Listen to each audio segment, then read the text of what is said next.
देश का एक फौजी जो सेना में रहकर देश की सेवा कर रहा था, उसकी अपनी बहन के साथ कुछ ऐसा होता है कि वो एक हार्डकोर क्रिमिनल बन जाता है और 3 लोगों को अपनी बहन की इज्जत के लिए मौत के घाट उतार देता है। और उसके बाद जब वो क्रिमिनल बन जाता है तो एक ऐसी जंग शुरू होती है कि उसका अपना जिगरी यार ही उसका दुश्मन बन जाता है और उस फौजी के परिवार में आकर वो उसकी बीबी और बच्चे को भी मौत के घाट उतार देता है। वो फौजी था महेंद्र फौजी और उसका दोस्त था सतबीर गुज्जर। ये कहानी पूरे डिटेल में आप देख पाएंगे कहानी के पहले हिस्से में, उसका लिंक आपको डिस्क्रिप्शन में मिल जाएगा। लेकिन इन दोनों के बीच जो ये जंग शुरू हुई, इसकी कहानी अब मैं सुनाऊंगा आपको आगे कि आखिर महेंद्र फौजी अपने बीबी और बच्चे की मौत का बदला लेता है या नहीं। तो देखिए कहानी अब इसके आगे। परिवार की हत्या से फौजी का गुस्सा 7वें आसमान पर पहुंच जाता है। वो हर हाल में अपने परिवार की मौत का बदला सतबीर और जगमाल की मौत से लेना चाहता था। इसी के चलते महेंद्र फौजी जगमाल के विरोधी गैंग रशीद अली से हाथ मिला लेता है। अब फौजी जगमाल और सतबीर को मारने के लिए बेताब था और उन दोनों को मौत के घाट उतारने का वो दिन रात प्लान बनाता रहता था। बदले की आग में फौजी बुरी तरह छटपटा रहा था और अचानक एक दिन उसे जगमाल मिल जाता है और बस फिर क्या था, उसने अपने परिवार की मौत का बदला लेने के लिए जगमाल की सरेआम गोली मारकर हत्या कर दी। ये काम उसने अपने गैंग के साथ मिलकर किया।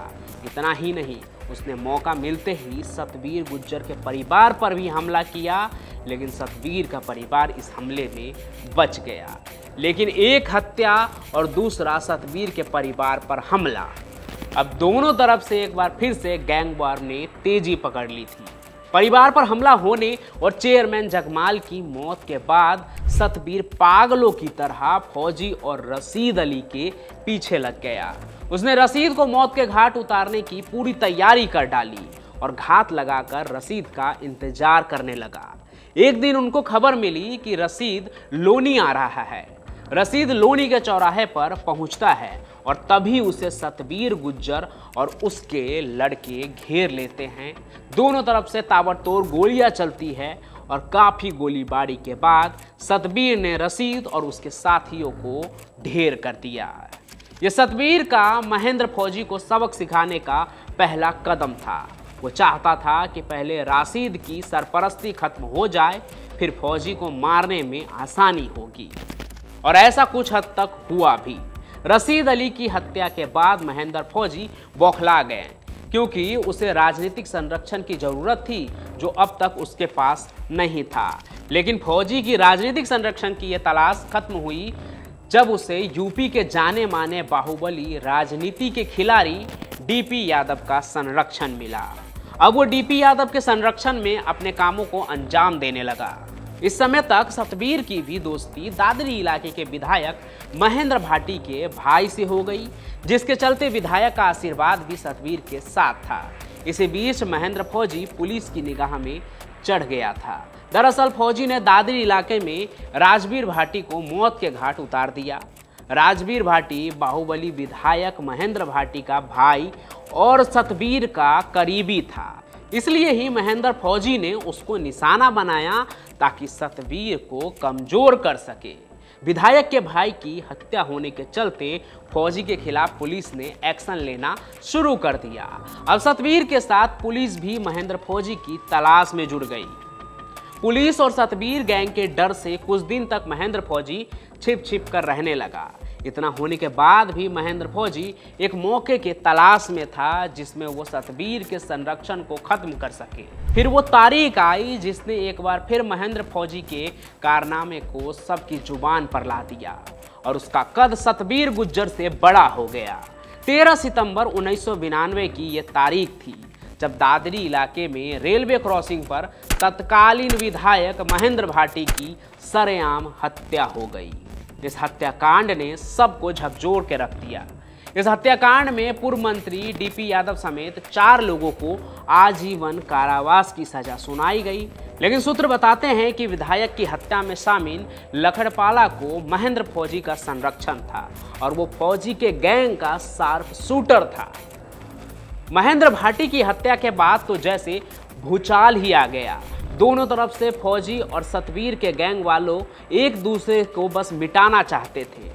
सतवीर गुज्जर भाटी के मौत का बदला लेने के लिए पागल हो चुका था, क्योंकि अब सतवीर गुज्जर के सर से राजनीतिक संरक्षण उठ चुका था। सतवीर गुज्जर ने फौजी को सबक सिखाने के लिए एक प्लान तैयार किया। इस समय तक दोनों गैंग के बीच सरेआम गैंगवार होने लगी।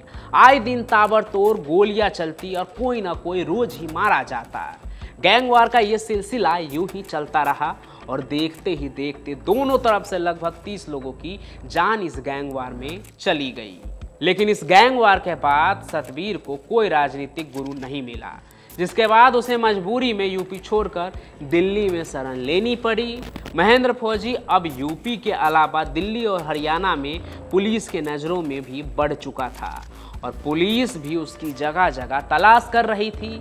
अचानक एक दिन हरियाणा बॉर्डर पर जहांगीरपुरी थाने में पुलिस को सूचना मिली कि महेंद्र फौजी यहां पहुंचने वाला है। पुलिस ने महेंद्र फौजी को पकड़ने की योजना बनाई। उसकी गाड़ी जहांगीरपुरी थाने के इलाके में पहुंची तो बुलंदशहर पुलिस ने उसे रोकना चाहा, लेकिन उसने पुलिस पर फायरिंग शुरू कर दी। जवाबी फायरिंग भी हुई। अब दोनों तरफ से जो गोलीबारी शुरू हो गई तो इसका अंत कुछ इस तरह से हुआ कि पुलिस की गोलियों से आखिरकार अंत में महेंद्र फौजी मारा गया। इस घटना के ठीक 3 साल बाद 1997 को ऐसा ही एक वाकया सतवीर गुज्जर के साथ भी हुआ और वो दिल्ली के चाणक्यपुरी इलाके में पुलिस के मुठभेड़ में मारा गया। सतवीर गुज्जर और महेंद्र फौजी के बीच में इतनी लंबी गैंगवार चली और ना जाने कितने लोगों ने अपनी जान गंवा दी, लेकिन अंत में इन दोनों का भी यही हाल हुआ और पुलिस की गोलियों से ये दोनों ढेर हो गए। इन दोनों के खत्म होने के बाद पुलिस ने भी चैन की सांस ली, क्योंकि अब उत्तर प्रदेश, दिल्ली एनसीआर और हरियाणा में गैंगवार का जो ये सिलसिला था वो थम चुका था। मतलब ये सतवीर गुज्जर और महेंद्र फौजी जो पहले दोस्त थे बाद में जानी दुश्मन बन गए। इन्हीं की गैंगवार ने इस पूरे इलाके को खौफजदा कर रखा था। ये कहानी पूरी आपने अभी सुनी। ये कैसी लगी आपको ये कमेंट में ज़रूर बताइएगा। अगर आप उस इलाके से ही आते हैं तो इनके बारे में अगर आपको कुछ पता है तो ज़रूर कमेंट में लिखिएगा।